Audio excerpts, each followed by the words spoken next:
भाषणात स्पष्ट सांगितलं होतं की भाऊबीजेला मी पुण्यात होतो, तर म्हणजे एक बहीण तिथे असते, एक बहीण इथं असते, एक बहीण बेंगलोरला असते आणि एक सगळ्यात मोठी आपल्यात राहिलेली नाही. संजय बाबा जेव्हा बारका होते, मी तुम्हाला एक फोटो दाखवेन, 4 वर्षाचे होते तेव्हा आमच्या घरात परंपरा होती की सगळ्या चुलत बहिणी सगळे मिळून कुठेतरी आम्ही एका ठिकाणी भाऊबीज करत होतो. संजय बाबा माझ्या मांडीवर बसले होते. अशा प्रकारचा हा फोटो. भाऊबीज हा अत्यंत पवित्र सण, पवित्र नातं. जो परवाच्या भाऊबीजेनंतर माझी मनस्थिती काही ठीक राहिलेली नाही.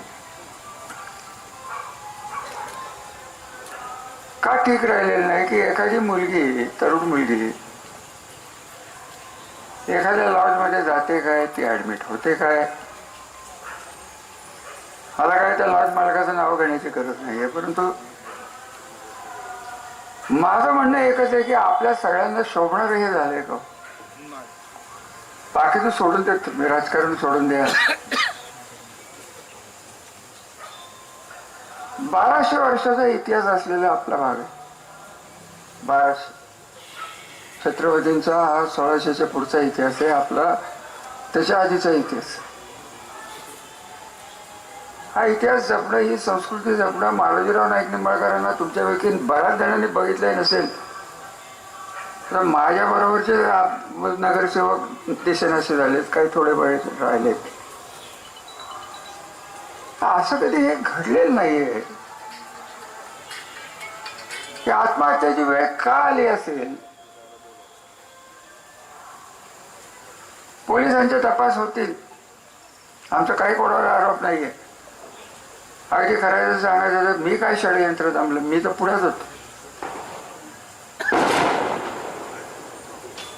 त्यांचं कोणी नाव घेतलंय म्हणून ते कशाला घाबरले नाहीत तर एवढं घाबरायचं कार्यकर्त्यांनी रामराजांनी केलं. आता तो प्रल्हाद कुठला सुरवडे, त्याला मी आधीच सांगितलं होतं की माझ्या नादाला लागू नको. आता त्याला हिसका दाखवल्याशिवाय मी राहीन का? मला तुम्ही सांगा, काय माझं नाव घेण्याचं काय संबंध आहे माझं नाव घेण्याचं कोणाच्या तरी सांगण्यावर ना?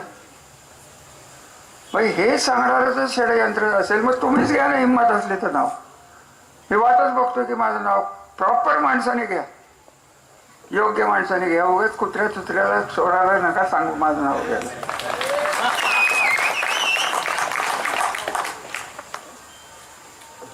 हा माझी काय इच्छा आहे, कोणावर काय मी कधी केसेसच केलेली नाही. उलट 22 साली 2 कॉन्ट्रॅक्टरच्या भांडणात मला गुंतवायचा प्रयत्न झाला. मी सभापती होतो. मला कागद दाखवून आज न उद्या आर्थिक शाखा पुणे, आर्थिक गुन्हे शाखा पुणे, त्यांचं पत्र सभापती कार्यालयात ते माझ्याकडे होतं आहे. मी काय बोललो नाही. गुन्हे कोणाचे आणि सांगतात काय, याच्यात रामराजांनी या कॉन्ट्रॅक्टरला पुण्याच्या त्यांच्या घरी बोलवून त्यांच्याकडे खंडणी मागितली म्हणून त्यांना अटक करा. हा आग्रह धरणारा कोण?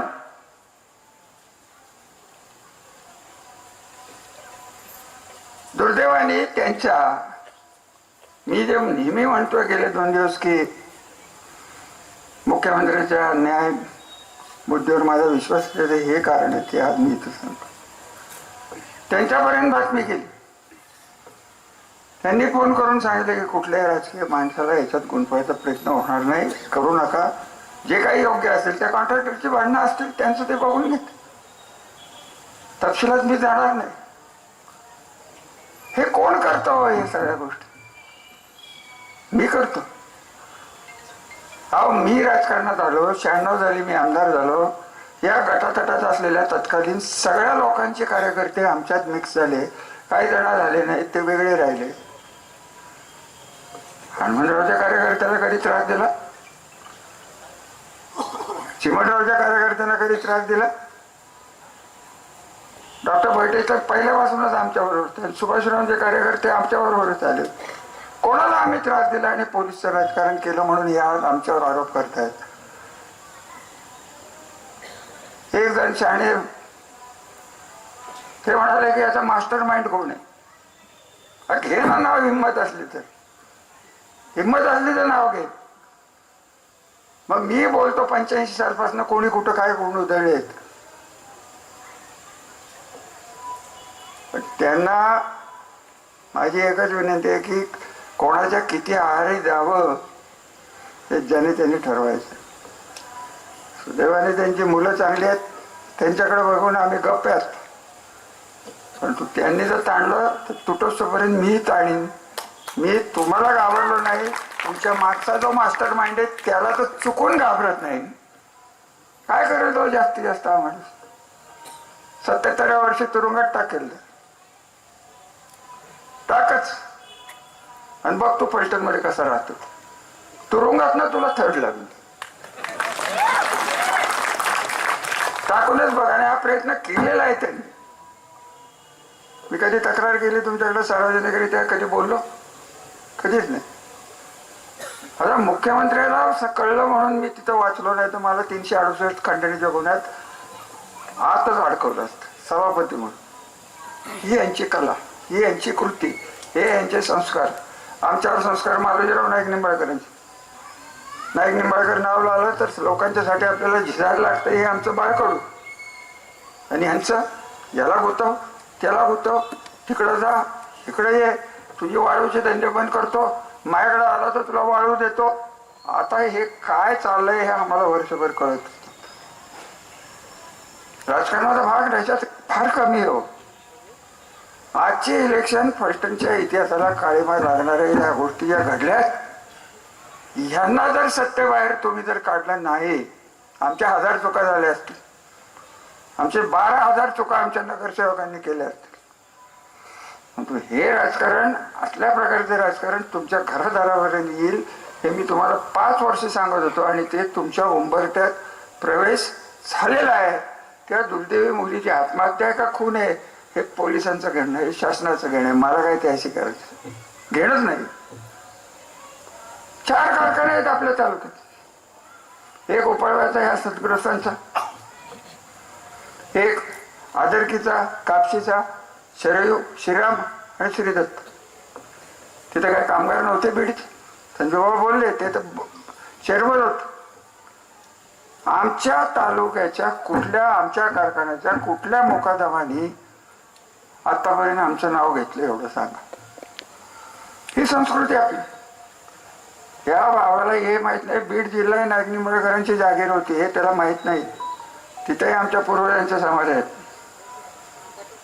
हा अशा गोष्टी हा करतो, ह्याची चूक नाही आहे. इकडं सगळीकडेच हा प्रकार चालू झालेला आहे. या सगळ्या प्रकारातनं या मुलीचा जो बळी गेलेला आहे त्याला इंग्लिशमध्ये म्हणतात की इन्स्टिट्यूशनल विक्टीम, इन्स्टिट्यूशनल किलिंग, व्यवस्थेचा बळी आहे. आणि आज गेले 2 ते 3 दिवस पोलीस चौकीत त्यांचा एकही फोन जात नाही. तुम्ही सुटला. आणि म्हणून मी म्हणलं होतं की त्या मुलीला तिच्या दुर्दैवाने तिचे काही कारणं असतील, तिची खासगी कारणं असतील, आम्हाला काही त्याचं घेणं देणं नाही. कशासाठी झालं, कोणासाठी झालं, कोणामुळे झालं पोलीस बघतील. आम्ही नाव नाही घेतलं. पण आमच्या तालुक्याची जी मानहानी झालेली आहे, अहो हे झाल्यानंतर मला किती फोन आले तिकडनं. कुठनं? बीडमधून. अहो ती लोक फसतात. पण आम्ही असले उद्योग करत नाही. हो ह्याला खरं कारणीभूत कोण आहे? SIT झाली, मुख्यमंत्र्यांचे मी आभार मानतो. SITचं कार्यक्षेत्र काय आहे? 277 FIR कोणीतरी मला टीव्हीवर दाखवल्या. या 277 FIR तेव्हा DYSP कोण होता? त्याच्या सांगण्यावरनं झालं का? आणि त्याचाही SIT मध्ये समावेश करायला पाहिजे हे माझं ठाम मत आहे. माजी DYSP राहुल धस यांचं नाव घेतोय. त्यांनी SITच्या पुढे जायलाच पाहिजे. हा गुलाम असल्यासारखा हा माणूस तिथे राहत होता. IPS कशाचा IPS झाला? IPS होता का नाही कोणाला माहित. हे इतका हलकट मनोवृत्तीचा माणूस आपल्याला DYSP म्हणून आणला कोणी? याचा कधी तुम्ही विचार केला का? तुम्ही सत्शील माणसं आहे, कौटुंबिक वत्सल माणसं आहे, कुटुंब वत्सल माणसं आहे, तुमचा कुठं पोलीस चौकीत संबंध? आमचा तरी काय संबंध? वाळूचे धंदे असतील ते प्रांत, तो एक टाकल्या प्रांत आणला होता शिवाजी.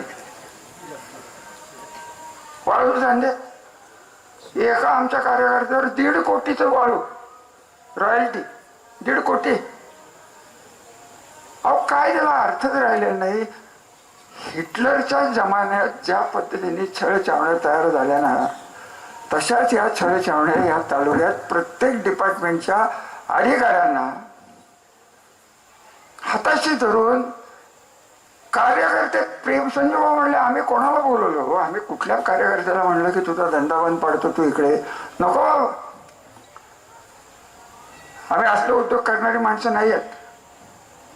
प्रत्येक कार्यकर्ता जो तिथे गेलेला आहे, तिथे परवा साखरवाडीत राहवलं नाही म्हणून नावच घेतली. नावं ही आपली जीभ विटाळून घेण्याचं मला काही कारण नाहीये.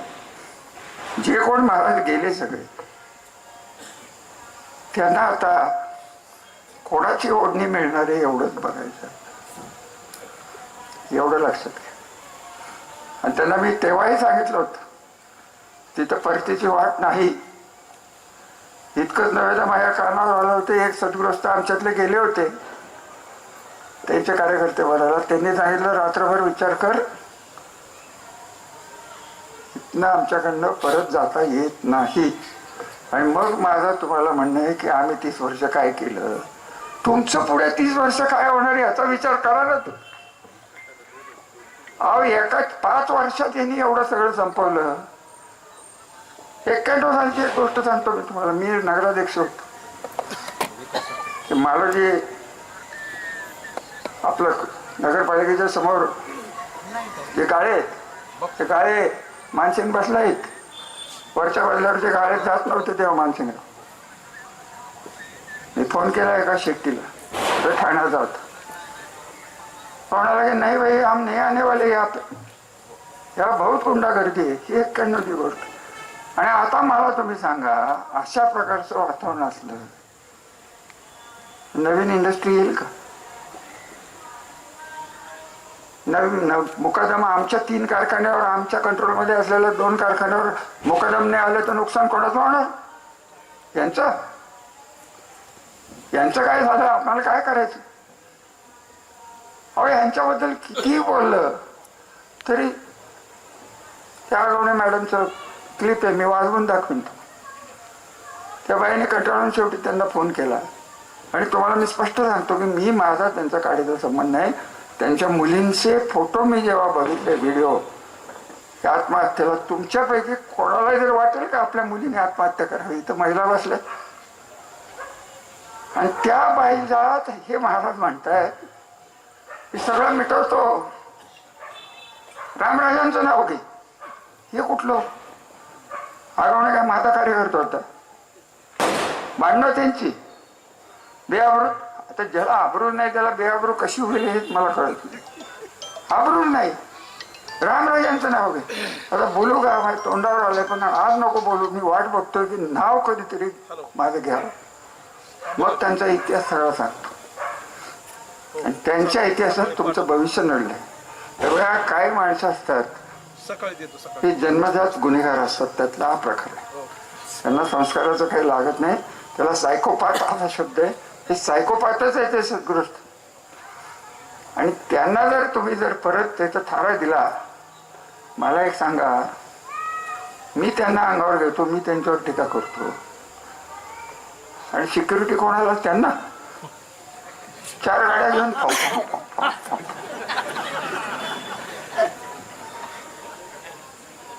मी ऐकलं इथंच कुठेतरी आज सकाळी आले होते का काल, आता रविवार आहे ना, काल आले होते. शनी महाराजालाही 7:30 लावणारा गृहस्थ आहे. क्षणी मारा झाला.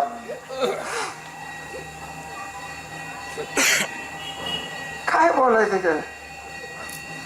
अरे हे आमची इलेक्शन नाहीये, तुमच्या भविष्याची इलेक्शन आहे. पटत असलं, घाबरणार नसला आमच्या बरोबर या. 4,000 खोटे अर्ज, खोटे मतदार इकडचे तिकडचे नेले. कोणी नेलं? आम्ही केलं. वॉर्ड इकडचे तिकडे केले. नंतर त्यांच्या लक्षात आलं की हे रामराजांना सोयीचे. मग आता कपाळाला हात लावला. संग्राम सिंह बरोबर आहे की नाही? डोकं नसलेला माणूस, गुडघ्याच्या वरही नाही त्याचा घोट्यातच मेंदू आहे असं दिसायला लागलं. कशाला आमची नावं घेतो? तू कर ना बाबा. एक कारखाना काय 10 कोटी आत घाल, सगळंच त्याला दे, सगळंच परत घे, परत दे. काय त्याने कोणाचं कधी नीट केलं एवढं मला सांगा. पांडुरंग मुंदवडे साहेब इथे दिसत नाही. ते करमाळ्यात काय सांगतात माहिती आहे का तुम्हाला? फलटणमध्ये 2 संस्थान आहेत, एक फलटणचे आणि एक मलटणचे. हे करमाळ्यात जाऊन सांगा. बघा तिकडे जाऊन तुमच्या पावड्यारावळ्यांना विचार. सगळं खोटं, सगळं झूट. नीरा देवगडचा कालवा, नीरा देवगडचा कालवा 200 कोटी 400 कोटी कोणाला दिलं हो टेंडर? ही सगळी घेऊन नव्हत्याच. ते आपल्यातलंच बाळ आहे, पैशाचे गुरमे असलेलं बाळ. ते बघू त्याच्याकडे. आज ना उद्या तोही सापडणार आणि त्यांच्या कर्माने ते सापडतात. मी काय करत नाही, मला काही करायला लागत नाही. फक्त डोळे उघडून मला नीट वाचायला लागतं. आजही मंडळी जरी विरोधात आहे का कशात आहे मला माहीत नाही, परंतु मंत्रालयात मला पाठिंबा देणारे संबंध IAS लॉबी आहे एवढं तुम्ही लक्षात घ्या. आणि मी दुखवलेलं नाही. मी जेव्हा मंत्री होतो तेव्हा IAS अधिकाऱ्याला सांगत होतो, तू लिही तुला काय लिहायचं ते, मी ओव्हर रूल करीन तुला.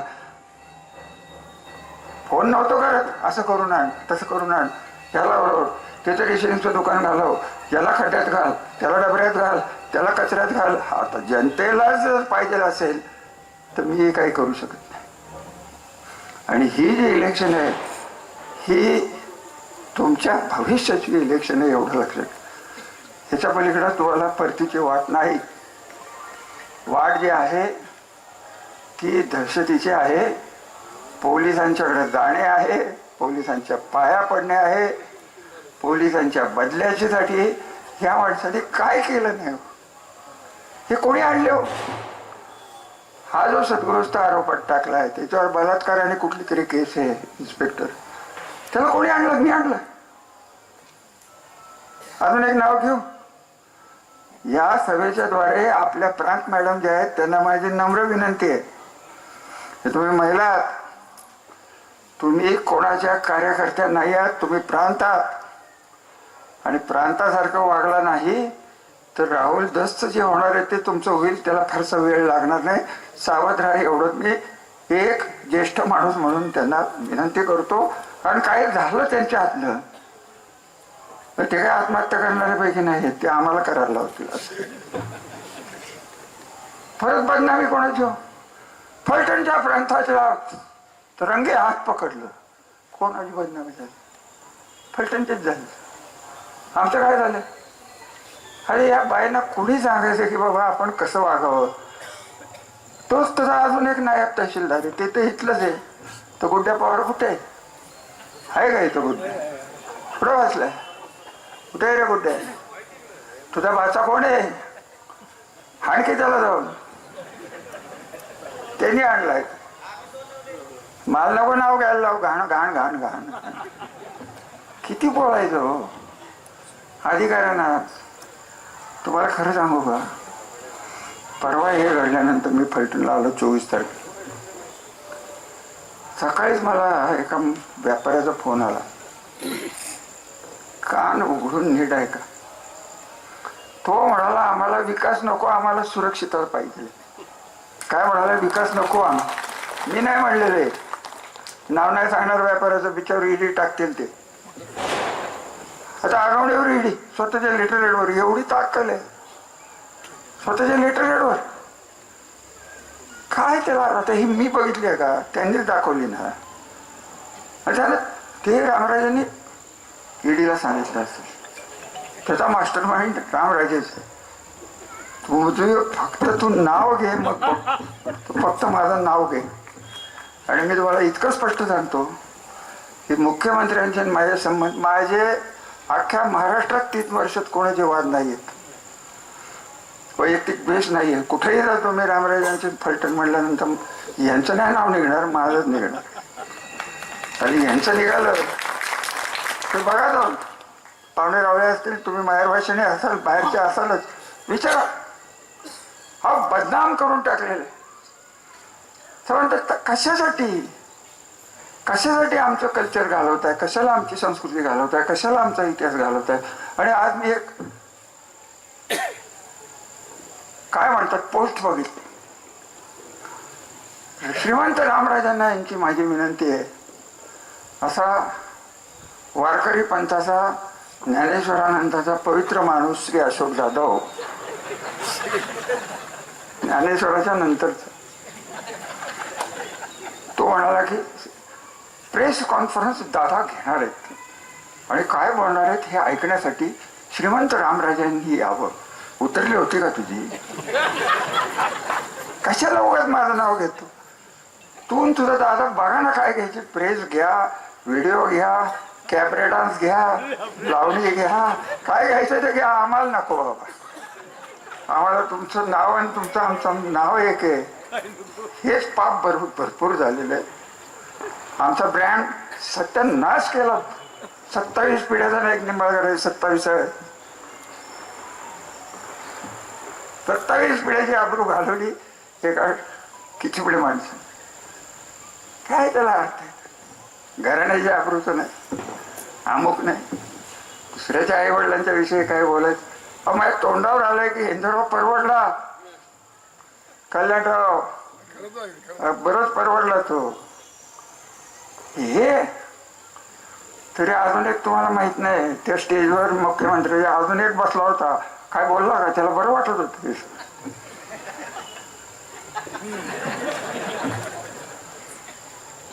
चिंचकरला विचारा की काय चाललंय, माहिती आहे का? चिंचकर माहिती आहे का हो? आपल्याला माहिती असते. त्याला सांगा मी नाव घेतलं, त्याला म्हणा 500 कोटीची नोटीस पाठव मला. 50 कोटीची नोटीस कोणाला पाठवते? ते अंधारे मॅडमला. माझी तिची ना ओळख, माझं तिचं नसा म्हणून ती उभाटा. मी कुठल्या पक्षात आहे मलाच माहित नाही.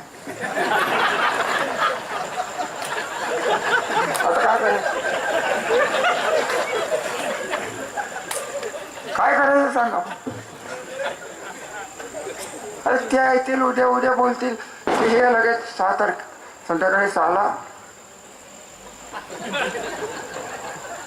रामराजे ह्याच्या मागे आहे. आताच सांगतो मी. तू काय बोलणार हे तुम्हाला आत्ता सांगून जातो. मला त्यांना एकच प्रश्न विचारायचा आहे की आई वडिलांचा आणि 96 गोळी मराठा असल्याचा तुला जो अभिमान आहे, कुठले जे देव तुझे आहेत त्यांची शपथ घेऊन सांग की कर्णिक नावाच्या ऍडिशनल कमिशनरकडे जाऊन रामराजांना अडकवा. हा प्रयत्न तू केला की नाही एवढं तुम्ही सांगा. तो कर्णिक माझ्या मित्राचा जावई, त्याने मला फोन केला, नाव घेऊन बोलतो की असं असं चाललंय, तुम्ही बघा. संजय बाबांना आधीच कळलं होतं, बरोबर आहे. अरे इतकी नालायक माणसं, काय माझा संबंध? आम्हाला ओळखणारी माणसं आहेत. काय आता तुम्हाला जर पटत असेल आणि तुम्हाला जर पाहिजे असेल की या लढाईत रामराजांनी तुरुंगात जावं, ही जर तुमची इच्छा असली तर तुमच्यासाठी तोही त्याग करायला मिळत आहे. पण तुमचं काय होईल याची जाणीव तुम्ही ठेवा. तुम्ही जाणीव ठेवा, ही माणसं बरोबर नाहीत. त्यांची पार्टी कुठल्या सनातन धर्मात लिहिलंय हो? ब्लॅकमेल करतात. सनातन धर्म म्हणजे काय कळतं काय यांना? त्यांना लिहिता येईल की नाही मला शंका आहे. सनातन खरं सांगू का? आता आपण सगळ्यांनी एक काम करूया, आपण खाकी पॅन्टी शिवून घेऊ आणि आपणच सनातन धर्मात जाऊ, मग काय होईल? पवार आपल्याला बोलवणं आलो तर असं माझ्या कानावर आलं. पवार साहेबांना म्हणतोय, आमचे मानकरी आहेत दरबाराचे, बहुतेक आम्हाला थर्ड लावतीलच.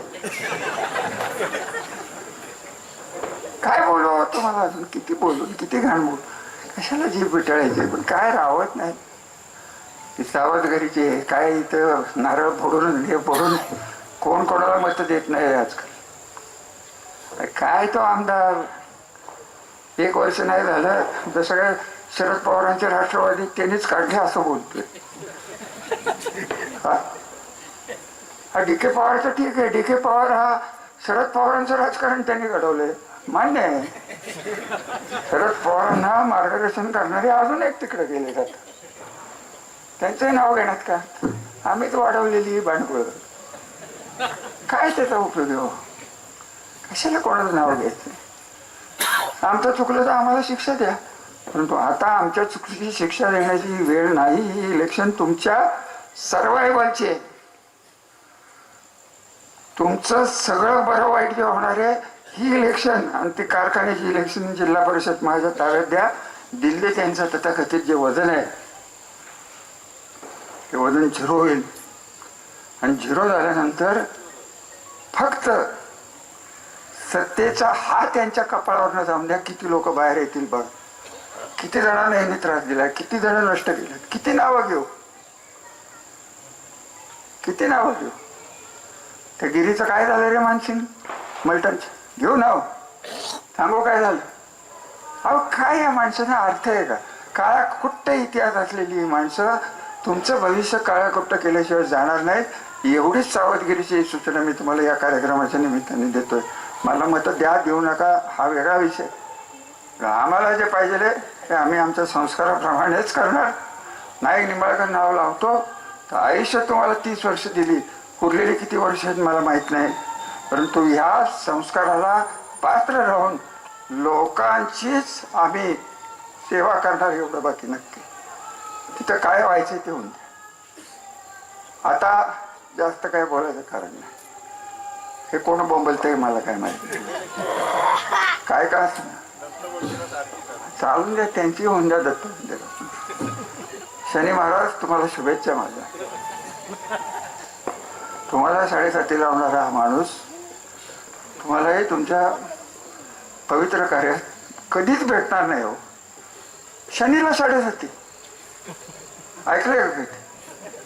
सांगा की मला का हो प्रसन्नजी, 7:30 लागते का शनीला? नाही का होय? अरे तूच मला लागू नको 7:30. तुझ्या वडिलांसाठी काय केलंय ते आईला विचार, म्हणूनच मी चिडतो तुझ्यावर, इतकं उघड सांगतो. लिही, चौकटी लिही, काय लिहायचंय, पौकटी लिही, वर्तुळाकार लिही, षटकोनी लिही, काय लिहायचंय ते लिही. काय या मुलाला बोलायचं कुळचट निवड? अगं पत्रकार आहे माझ्यासमोर, ह्याचा बाप ऐक्यमध्ये होते तेव्हापासून या घराला रुद्र भटेचं नाव हे आपल्या संस्थान काळातले रुद्र भटे रणजीत वाघ बर का. नको त्या निंबाळकराच्या ह्याच नादाला लागू नको. 4 पैसे देईल आणि 20 पैशांनी 8 घेईल तुला, मग तेव्हा कळेल. द्यावं तुम्ही काय लिहायचे. सगळे पत्रकार बंधू असले त्यांनी आता नवीन निर्णय केलाय माहिती आहे का? तालुका पत्रकार संघाने असा निर्णय केला आहे की आम्ही सगळे येऊ कुठल्याही कार्यक्रमाला, फक्त 2000 रुपयाची पावती द्या. कोणाला द्या तेवढं कळलं तर संपादक मासे बरं होईल. तुमच्या संघटना किती, कोणाच्या नावाने पावती येणार तेवढं आम्हाला कळून द्या. 2000 क्रेडिट मला द्या. उद्यापर्यंत पैसे आपल्याला पोचले जातील. मराठी पत्रकार अहो तुमच्या तालुक्यातल्या संघटना सांगा दादासाहेब, तुम्ही आत्ता आला ह्याच्यात 4 संघटना कशा सांभाळल्यात? मला ग्रामीण 1, थामीण 1, फामीण 1, किती संघटना? एक झाले ना. 2000चं क्रेडिट खलाटी साहेब तेवढं द्या, तेवढंच दे, बाकी काय नको नको नको नको तूच रे. तुझ्यासारखा बुद्धिमान पत्रकार फलटणमध्ये नव्हता आणि होणारही नाही, एवढं बाकी खरं. जास्त बोलून काय पत्रकारांना अंगावर घेण्याचे दिवस राहिलेच नाहीत. तर मला सवयच आहे हो. आता मी वाट बघतोय, फक्त माझं नाव घ्या, उद्या घेतलं तर बरं होईल, म्हणजे मी मोकळा होईल. देवेंद्र फडणवीस साहेबांना मी सांगेन की त्यांनी सुरू केले, शेवट आता कुठं होईल तिथं होईल, त्यांनी नाव घेऊन द्या फक्त. आणि माझं घेच नव्हतं. अहो काय आहे नवीन आम्हाला CDR. CDR कोणाला माहिती आहे का? माहिती आहे का तुम्हाला? हे CDR स्पेशल सारखे CDR काय करतात सांगू का? तुझे दिवस काढले. सोलापूरला तुझ्यावर केस घालणार, रजिस्टर कुठं होणार? सोलापूरला. सोलापूरला रजिस्टर झाले की तुझा CDR तिकडं जाणार आणि तिकडनं इकडं राजधानी टॉवर्स. हे अहो किती खेळ करायचे, काय तुम्हाला सांगू. अरे हे सगळं सहन करायचे आमची ताकद नाही, अशातला भाग नाही. पण ह्या ताकदीला तुमचे आशीर्वाद पाहिजेत. एवढ्यासाठी मी या कार्यक्रमाला आलो, बोलवलं, ऐकून घेतलं. तुम्ही विचार करा, शांतपणे विचार करा आणि या इलेक्शनला आम्हाला मदत करा. आज फलटण नगरपालिकेच्या इलेक्शनचा नारळ हा खाटी गल्लीतच फुटलाय असं मीच जाहीर करतो. आता लगेच विचारू नका पार्टी कुठली काय, ते माझं मी ठरवेन. मला काय करायचं लगे. ह्या पत्रकारांना हाऊसच आहे, कुठली पार्टी, तुला काय करायचं? तू मत टाकणारच का? मग विचार काय. त्या दिवशी काल परवा मी एक मुलाखत बघितली. अरे अरे अरे अरे अरे म्हाताऱ्याला सत्यानाश केला रे प्रसन्न. वाईट वाटलं, सत्यानाश केला का? नशिबान तो करता यायला तेवढं आम्ही केलं. अजून काय राहिलं असेल तर त्यांनी आम्हाला माफ करावं. जसं DK पवारांनी शरद पवार घडवले तसं त्यांनी आम्हाला घडवलं असं आम्ही मानतो. नमस्कार, शुभेच्छा, धन्यवाद. आणि एकच सूचना की याच्या पुढे मला जास्त चालवू नका, पायऱ्या एक एक फुटाच्या चढवू नका. पायऱ्या करायच्या असल्या तर सांगितलं कर, मला जमतं. माझं वय वर्ष किती? 78. माझा सामना आहे. त्यांचं वय किती आहे मला माहीत नाही, पण त्यांचा बुद्ध्यांक ज्याला IQ म्हणतो तो मायनस आहे एवढं मला माहिती आहे. तेव्हा जास्त काही बोलत नाही. शुभेच्छा, धन्यवाद.